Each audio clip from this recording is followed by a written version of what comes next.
नमस्कार दोस्तों। विश्वास एकेडमी के यूट्यूब चैनल पर आपका बहुत बहुत स्वागत है। जिस तरीके से आज आप देख रहे हैं, आज जो हमारा सेशन रहेगा, यहाँ पर रहेंगे राष्ट्रपति, और राष्ट्रपति से रिलेटेड हम कुछ महत्वपूर्ण प्रश्न यहाँ पर सॉल्व करेंगे, जो हर एक एग्ज़ाम के लिए, चाहे वो कांस्टेबल का एग्ज़ाम हो, चाहे आपका MP police, MP SI, railway, SSC, उसके लिए बहुत महत्वपूर्ण टॉपिक जो प्रेसिडेंट ऑफ इंडिया है वो होने जा रहा है। तो उसके कुछ एमसीक्यूज़ हम सॉल्व करेंगे जो आने वाली परीक्षाओं में बहुत ही महत्वपूर्ण रहेंगे। तो आइए हम सॉल्व करते हैं यहाँ पर कुछ महत्वपूर्ण प्रश्न प्रेसिडेंट से रिलेटेड। सबसे पहला प्रश्न जो प्रेसिडेंट से रिलेटेड है, राष्ट्रपति से रिलेटेड है, वो है, सबसे पहला प्रश्न के बारे में ये बताया है कि भारत के राष्ट्रपति की तुलना निम्नलिखित में से किससे करना सर्वाधिक उचित है। ठीक है, तो यहाँ पर जो इसका सही आंसर होगा वो सही आंसर है अमेरिका के राष्ट्रपति से। किसे?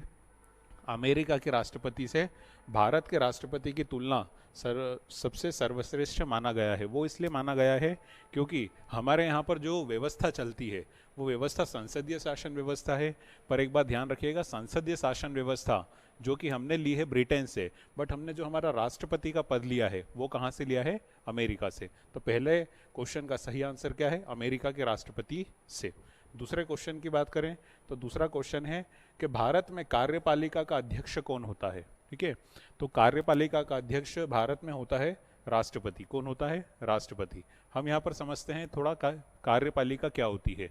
तो शासन व्यवस्था पूरे 3 भागों में विभाजित होती है। सबसे पहले होती है विधायिका, दूसरा होता है कार्यपालिका, और तीसरी होती है न्यायपालिका।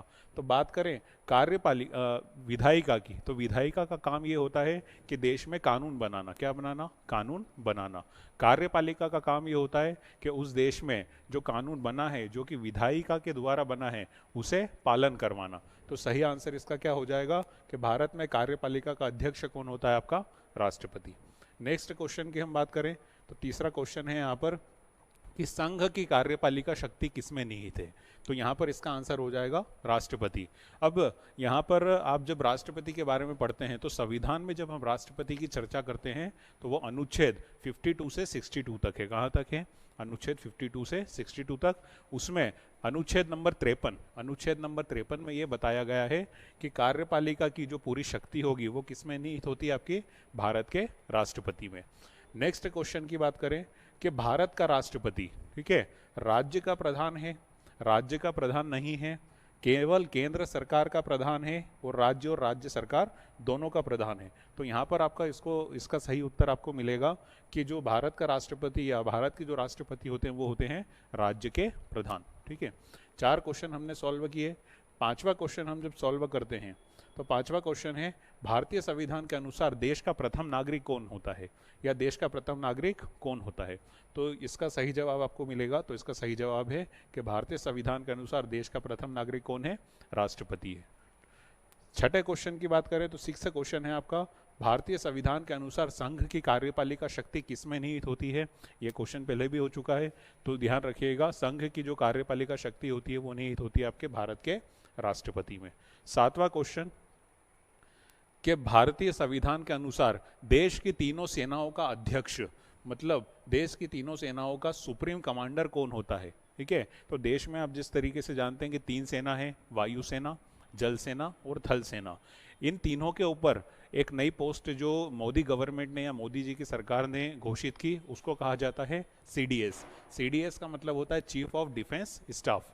पर यहाँ पर क्वेश्चन वो पूछ रहा है कि भारतीय संविधान के अनुसार देश की तीनों सेनाओं का अध्यक्ष कौन होता है? तो ध्यान रखिएगा, देश की तीनों सेनाओं का अध्यक्ष कौन रहेगा? यहाँ पर राष्ट्रपति। कौन रहेंगे? हमारे जो भारत के राष्ट्रपति होंगे वही क्या होंगे? तीनों सेनाओं के, यानी वायुसेना, जल सेना और थल सेना के क्या होते हैं? अध्यक्ष होते हैं।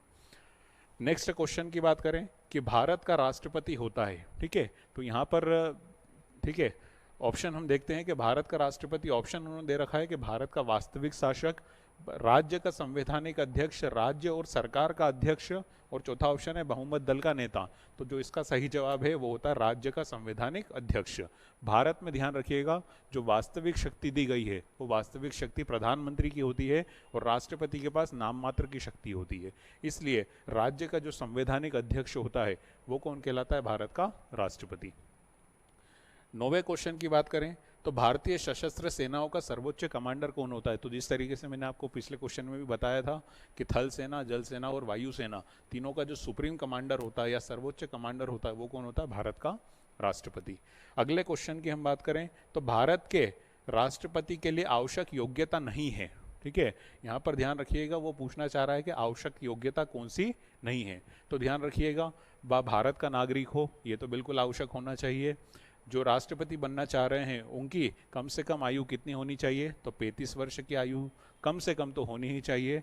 उसमें लोकसभा के सदस्य के लिए निर्धारित सभी योग्यता हों। तो ध्यान रखिएगा, जिसे भी राष्ट्रपति बनना है उसके पास एक योग्यता होनी चाहिए कि वो लोकसभा के सदस्य के लिए जो निर्धारित योग्यताएं दी गई है उसके लिए वो एलिजिबल हो, ठीक है, उसमें उसकी योग्यता हो, वही व्यक्ति क्या बन सकता है? भारत का राष्ट्रपति। और जो चौथा ऑप्शन दे रखा है वह संसद के किसी सदन का सदस्य ना हो, ठीक है, सॉरी, वह संसद के किसी सदन का सदस्य हो। तो यहाँ पर इसका सही आंसर हो जाएगा ऑप्शन नंबर डी, वह संसद के किसी सदन का सदस्य हो। ऐसा ज़रूरी नहीं है, क्योंकि जो हमारे जनरली भारत के राष्ट्रपति होते हैं वो किसी भी सदन के सदस्य नहीं होते हैं। सदन को आप जानते हो, एक लोकसभा और एक राज्यसभा। नेक्स्ट क्वेश्चन की बात करें कि भारत के राष्ट्रपति निर्वाचित होने के पात्र बनने के लिए किसी व्यक्ति की आयु पूर्ण होनी चाहिए, ठीक है। तो मतलब यहाँ पर वो पूछना चाह रहे हैं कि जिसे भी भारत का राष्ट्रपति बनना है उसकी आयु कम से कम कितनी होनी चाहिए? तो ध्यान रखिएगा, कम से कम उस व्यक्ति की आयु कितनी होनी चाहिए? 35 वर्ष। तो इसका सही आंसर क्या हो जाएगा?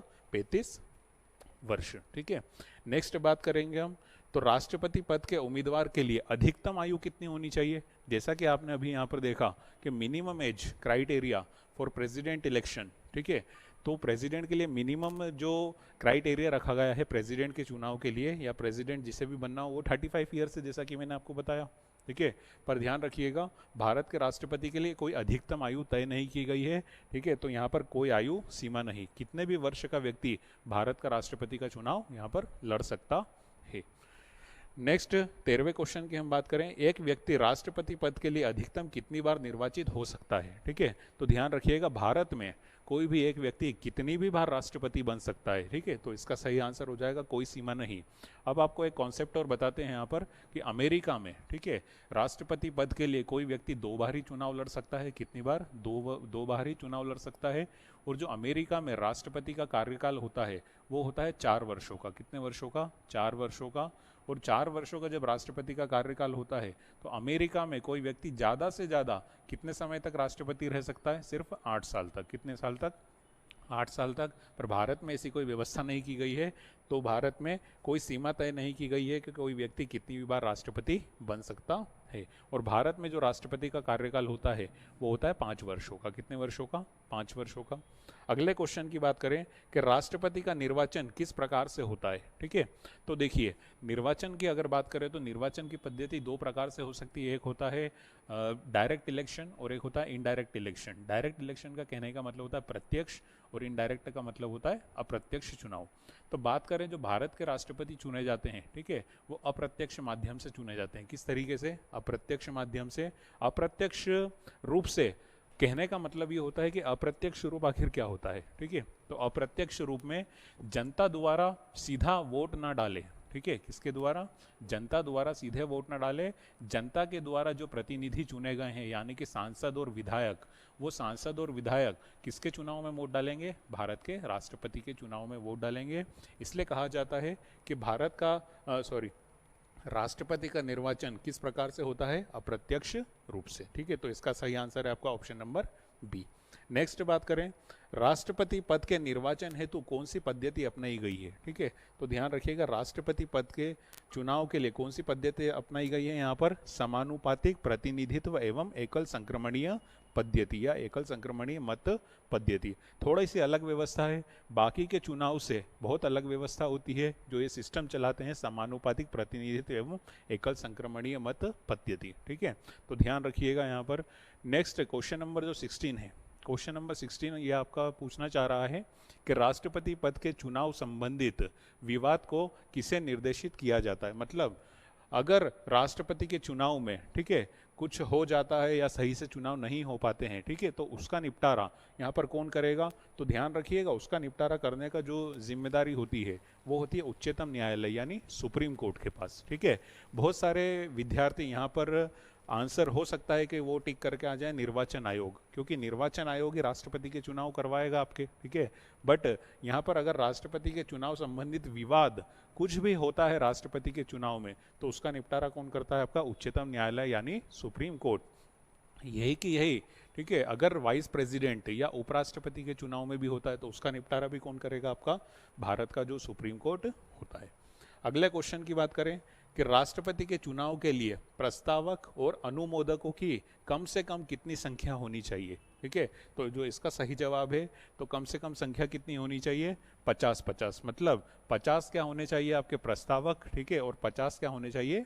अनुमोदक। तो ध्यान रखिएगा, राष्ट्रपति के चुनाव के लिए प्रस्तावक एवं अनुमोदकों की कम से कम संख्या कितनी होनी चाहिए? 50 और 50, ठीक है। तो यहाँ पर हमने 17 क्वेश्चन सॉल्व किए। 18th क्वेश्चन जो है, भारत का राष्ट्रपति निर्वाचित होने के लिए निम्नलिखित में से कौन सी बात अयोग्यता मानी जाएगी, ठीक है। अब पूछना चाह रहा है अयोग्यता, ठीक है, योग्यता नहीं, क्या पूछना चाह रहा है? अयोग्यता। तो उसके बारे में अगर देखा जाए तो अयोग्यता भारत का नागरिक हो, ये योग्यता चाहिए। दूसरा, उसकी आयु कितनी हो चुकी हो? 35 वर्ष भी चाहिए, ये भी एक राष्ट्रपति के पद की योग्यता है। तीसरा, लोकसभा का